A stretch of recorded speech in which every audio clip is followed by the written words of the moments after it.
नमस्कार दोस्तों, मैं अखिलेश कुमार स्वागत करता हूं आप सभी का एक नए वीडियो में। तो बात करेंगे रिलायंस कम्युनिकेशन शेयर के बारे में, क्योंकि इस स्टॉक में भी कंटिन्यूअस गिरावट देखने को मिल रहा है। और फिलहाल जो अगर आप लोग देखिएगा तो ये स्टॉक आप लोग का चल रहा है आईआरपी स्टेज 0 में, जिसका कि आईआरपी में देखिएगा तो इंसॉल्वेंसी वाला मामला होता है बैंकरप्सी का, जिसमें कि कोई भी मान लीजिए कंपनी बैंक से कर्ज लिया और बैंक को चुका नहीं पाया, तो उसकी वजह से देखिएगा तो बैंक सब जो उस कंपनी को लेकर के मामला एनसीएलटी कोर्ट में चली जाती है। तो इसका इंसॉल्वेंसी प्रोसेस फिलहाल देखिएगा तो प्रक्रिया में चल रहा है। और कंपनी ने एजीएम के बारे में जो जानकारी दिया है, यानी कि एनुअल जनरल मीटिंग जो कंपनी करने जा रही है, तो क्या सब फैसला हो सकता है, सारा चीज़ डिटेल से बात करेंगे। और आप लोग चैनल में पहली बार विजिट किए तो सब्सक्राइब कर लीजिएगा। तो चलिए दोस्तों शुरू करते हैं आज का वीडियो।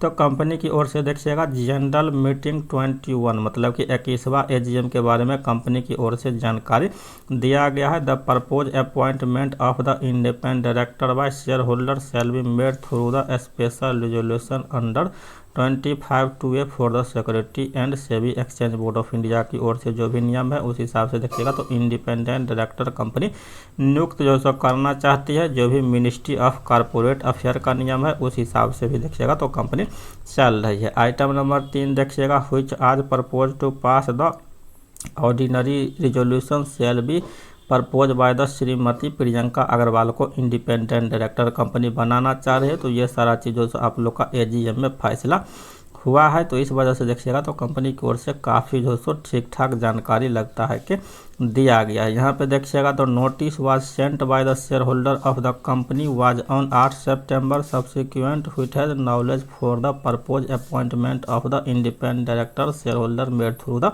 स्पेशल रिजोल्यूशन के थ्रू इंडिपेंडेंट डायरेक्टर के पद पे देखिएगा तो प्रियंका अग्रवाल को नियुक्ति दिया गया है। यहाँ पे देखिएगा we will to like inform you member cast their vote electronic during to remote e voting Monday September 29, 2025 or during AGM to be held on Tuesday September 30, 2025 in consider of the corrigendum. तो 30 सितंबर को company का जो AGM होने वाला है, जिसमें कि e voting का जो समय रखा गया है तो वो आप लोग देखिएगा तो यहाँ पे 27 सितंबर से लेकर के 29 सितंबर के बीच में लोग ई वोटिंग के माध्यम से देखिएगा तो अपना जो भी होगा वो आप लोग बता सकते।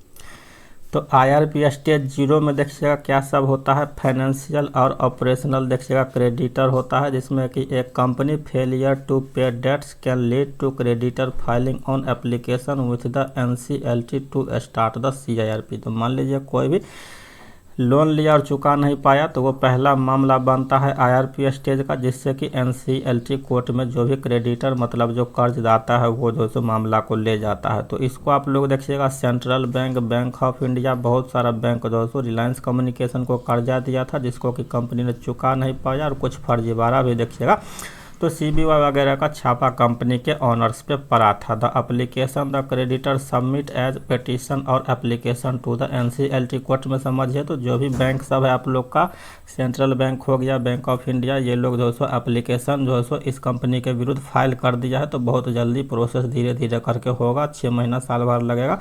फिर उसके बाद आईआरपी 1 मामला आ जाएगा, फिर आईआरपी 2, इस तरह से पूरा इंसॉल्वेंसी प्रक्रिया चलेगा। तो इसमें जब भी मान लीजिए कि इस कंपनी को खरीदने के लिए कोई नया कंपनी आएगा, फिर इसका वैल्यूएशन आ जाएगा, फिर इस तरह से इस कंपनी को पूरा बेचने का प्रक्रिया किया जाएगा। तो फिलहाल ये स्टॉक हो सकता है आप लोग को और भी गिरावट दिखा सकता है।